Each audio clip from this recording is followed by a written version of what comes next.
Okay, I'm continuing my Berlin Ballet themed little essays here, and this one is a continuation of the John Skripek story, and this one is called Saving My Life. Friends are those people that you call when the going doesn't get tough, it collapses. I find it interesting that when something that is beyond our control begins, our subconscious is much smarter than our rational mind. And in a crisis, we no longer have a handle on our own rational mind. The intuitive mind and the voices of our angels and guides point us in the right direction, and we listen without question because we know that we are in danger. Such was the case in the death of winter in the beginning of 1982. I woke up out of a sound sleep and I knew that I was dying. And I mean really dying. I did not know why I was dying, but everything in my body was on high alert and I knew I had a fever, a very high fever, a fever that I had never felt before in this life, a fever so high that I was shaking and trembling like a leaf. Somehow I knew I was on borrowed time. While I cannot say that I heard the angel's voices guiding me, some massive force inside knew that I was close to being unconscious or delirious and that I needed help and to call John Skripek. Now, in an earlier chapter, I told you that he lived quite a distance from me and that the U-Bahn in Berlin closed at night until the early morning hours. On a logical, rational level, I should have called someone closer from the ballet company. They could have gotten to me sooner. But the only person that came into my mind was John. I picked up the phone and I called him. A sleepy voice picked up the phone and said, "Hello?" All I remember saying was, "John, I'm dying. I don't know what is wrong with me, but I need you to come to my house right away. I think I'm about to pass out and I'm very sick. Please come quickly." Instantly, I heard him sit up sharply in the bed because it creaked, and he said, "Suzanne, are you serious?" And I said, "Yes, I think I have a really high fever. I can't stop shaking, and I think I'm about to faint." In a strong masculine voice, not his cute gay voice, he said, "Suzanne, listen to me carefully. I need you right now to go to the front door of your apartment and open the door. Put something in front of the door to keep it open. Then go to the front door of the building and open it also and put the shoe in front of the door so I can get into the building. Can you do that right now?" I softly said, "I think so. I'm going to do it now. Hurry." Honestly, I don't remember anything after that moment. But later on, from John's account, I did do what he said. He found me lying across the open door to the front door of the building, unconscious and delirious. I had passed out, and my body was keeping the door open. I had opened my front door of my apartment, and I had put one of my house shoes in the way so the door would not open. He picked me up and carried me into the apartment. I remember none of this. He took my temperature. He brought a thermometer, and my temperature was 104 degrees. He said no wonder I was delirious. He tried cold compresses. That was not working. He said I kept repeating strange things such as, "My eyes hurt, my toenails hurt, my nose hurts, my skin hurts, my teeth hurt, my eyelashes hurt." He said I would say one thing and then pass out again from the temperature and the delirium. He called a friend of his that was a doctor in the middle of the night. Now, I have to say here that in Germany at that time, doctors did not make house calls. But on that night, because John was his friend, he came over at 2 a.m. to see what he could do to help and evaluate me to see what was wrong. While he was going to be driving to get there, he told John to take off my clothes and put me in a cool tub of water, which he eventually did, but my temperature continued to rage. By the time the doctor was there, my temperature had barely dropped 1 degree from being in a cool tub of water. They both picked me up and carried me back into the bed. At that point, I have a faint memory. All I remember was this strange person shaking me hard and yelling in a firm German voice, "Are you allergic to Novocaine?" I could hear him, but I could not seem to be able to respond to him. I felt like I was in the water, and I was the water around a floating cotton ball, which was the doctor trying to get my attention.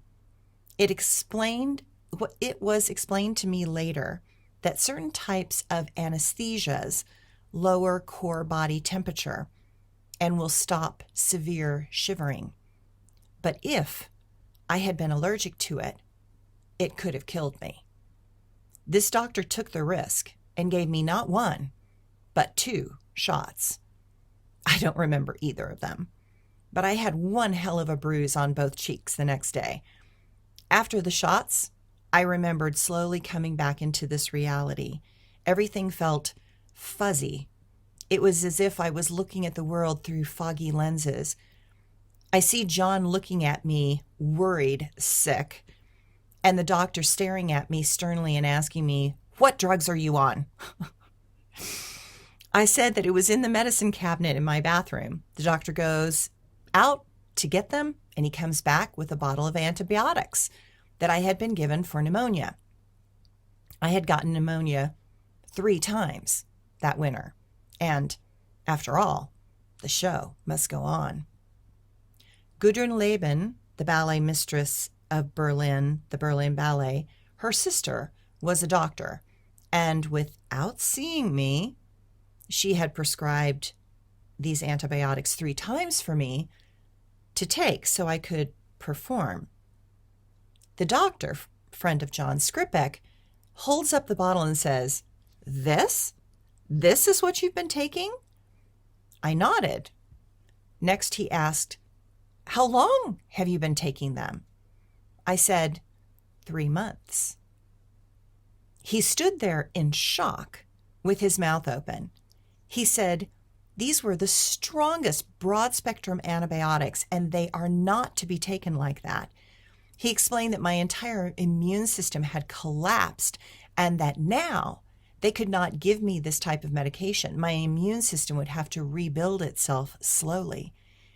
He said that I would have to go to the hospital, which is when I started crying. I was, you have to remember, I was still in a bit of a delirium, and I ridiculously said, sobbing, "I can't do that because if my parents found out, they would demand to take me home."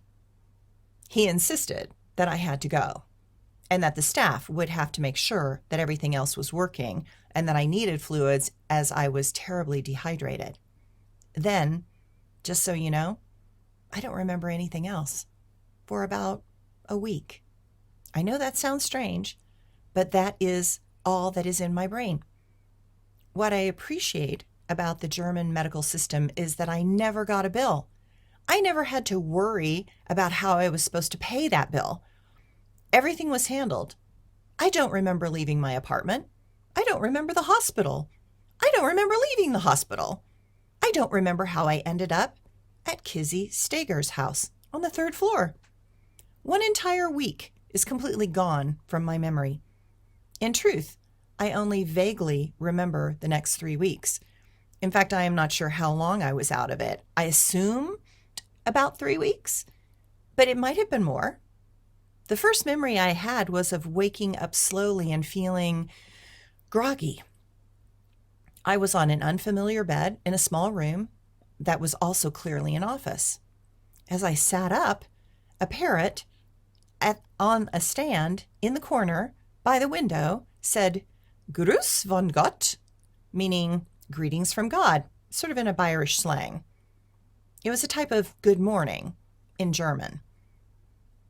I startled, and I see this blue-green with a bit of yellow parrot looking down at me.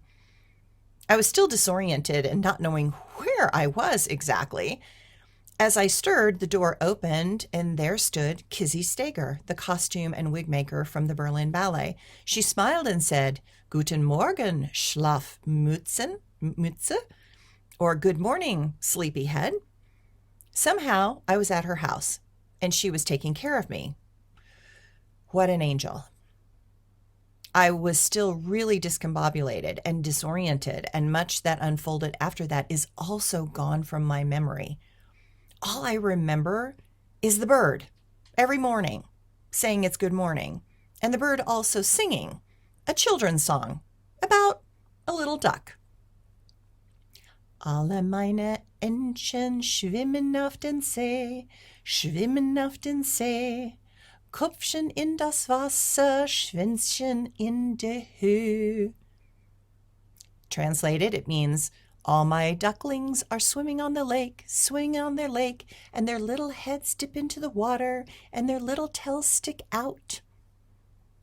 I remember so little about those weeks. I don't remember eating until a moment when I really thought I felt good. But I was about to discover that I was not as strong as I thought. Kizzy was gone, and for the first time I wanted something specific. I wanted some bread with Nutella and some sodas.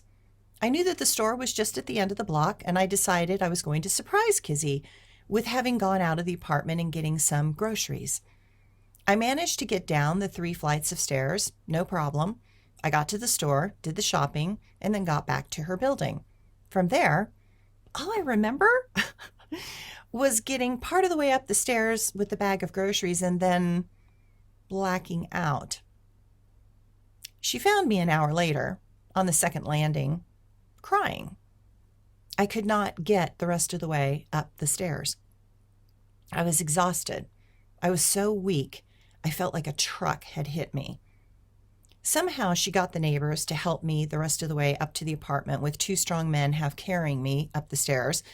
Once I calmed down, I decided to look into the mirror at myself. To my shock, I looked like a starving wraith.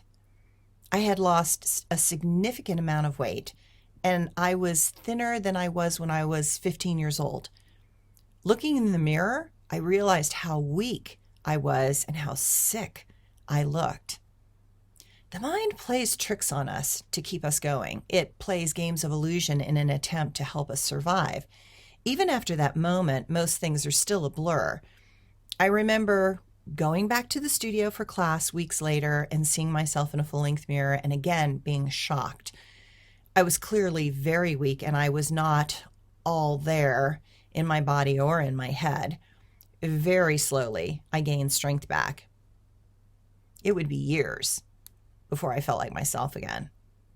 It took at least 4 years to rebuild my immune system alone. In that moment, I learned who I could count on in life and death situations. John Skripek and Kizzy Steger. Oh, and the parrot. I will be eternally grateful to all of them for taking care of me when I could not take care of myself. As I age, I see the huge gift that they were at a critical time in my life. Such souls will always be spiritual family to me, and I know that I owe them a karmic debt that I willingly acknowledge in this lifetime. I will be grateful to give that back to them at another time and place. To Kizzy, who is on the other side, I thank your generous heart that reached out and took my hand and guided me through that terrible 3+ weeks. To John, it seems that was the beginning of the doors opening for you to go into the healing fields and become the amazing person you are today. I know your generosity is still a gift in this world to so many. It was wonderful to see him at the Berlin reunion so many years ago. His smile still brightens a room, though his soul had become so much more serious over time. It was good to make him come back to that dancer self, as Jennifer Stanfield and Marina Hotchkiss reminded him of our amazing journey together and shared stories. In our presence, his German doctor facade cracked, and a bit of that silly John came back out into the light. We knew that funny dancer was still in there, and I hope that after our visit, he continues to be a more integrated and amazing person for the rest of his life. Thanks, everyone.